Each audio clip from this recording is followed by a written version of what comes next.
So you have a new invention and you're thinking about getting a patent. But what are the requirements for patentability? I'm going to talk about those in this video. Hi, my name is Carr Ferrell. I'm a Silicon Valley patent attorney. Welcome back to my channel. There are 3 requirements for getting a patent on your invention. The invention needs to be new, it needs to be useful, and it needs to be non-obvious. The first requirement is novelty. The invention must be new. That is, you must have been the first to invent it. If someone had the invention before you, then it's not new, it's not novel, and it's not patentable. The second consideration with respect to novelty is it must be new with respect to you. It also needs to be new in the sense that it hasn't been made public by you more than a year in the past. You must file for a patent application within at least 1 year of public disclosure or offer for sale of your invention. So if your product has been in public use or in the public for more than 1 year, or it's been on sale for more than 1 year, then the invention is not patentable. Now, in addition to the novelty requirement for patentability, we also have a utility requirement. It must be useful. And this is actually a pretty simple criteria to satisfy. The whole point of the patent system is to advance human knowledge.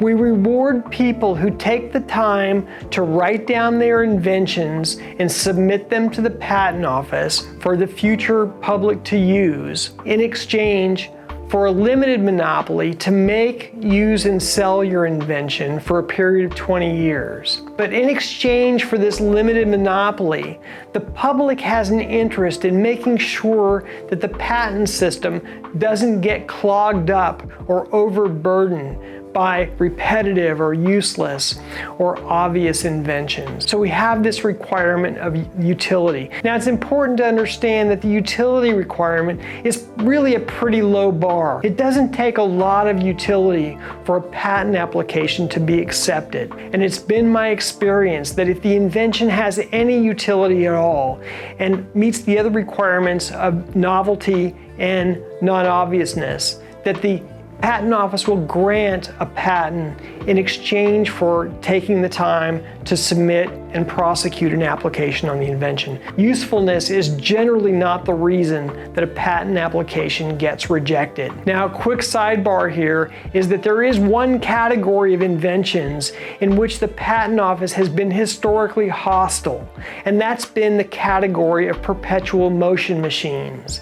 Now, if you have a perpetual motion machine that you'd like to patent, you'll likely need to have a working model that you'll be prepared to demonstrate to the Patent Office.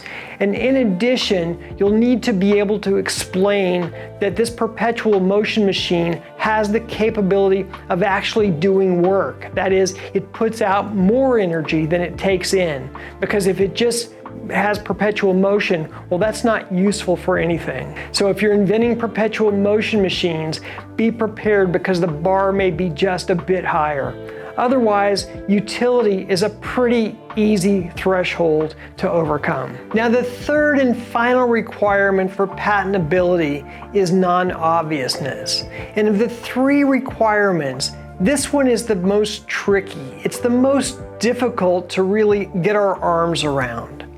Because what is obvious to one person may not be obvious to another. And with respect to the Patent Office and in litigation, this is one of the areas where there's a lot of argument. Now, like in so many other things with the law, we use a reasonableness test when it comes to obviousness. What would the hypothetical person think is reasonably obvious or non-obvious in the case of patentability? And we don't just use any hypothetical third person, but we use a hypothetical third person who has skill in the area or the art in which the patent is being sought. We say this third person is one with ordinary skill in the art. Now, what does this look like? Well, let's say that your invention is an automatic transmission for bicycles. Well, if you're just a bicycle rider, then you're probably not one that's ordinarily skilled in the art of bicycle transmissions. But the question comes, what if you're a bike maker? Does this give you ordinary skill? Do you have to be a mechanical engineer, for example, or a mechanical engineer with expertise in automatic transmissions?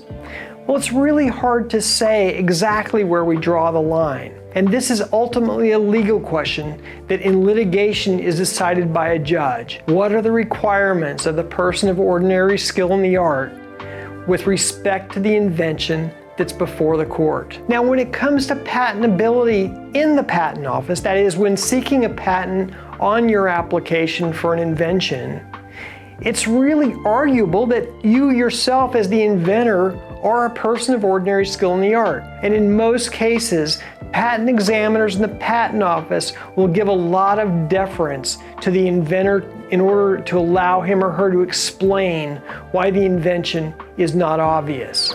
And in practice, a well-articulated explanation of non-obvious by the inventor will go a long way in convincing an examiner in the patent office to grant a patent application. So these are the three requirements for patentability, really. Your invention must be new, it must be useful, and it must be non-obvious. So think about these criteria when looking at your invention and deciding whether or not you want to file a patent application. Okay, that's all I have to say about the requirements for patentability today. But if you like this video, I think you'll like this next video as well. I'll see you over there.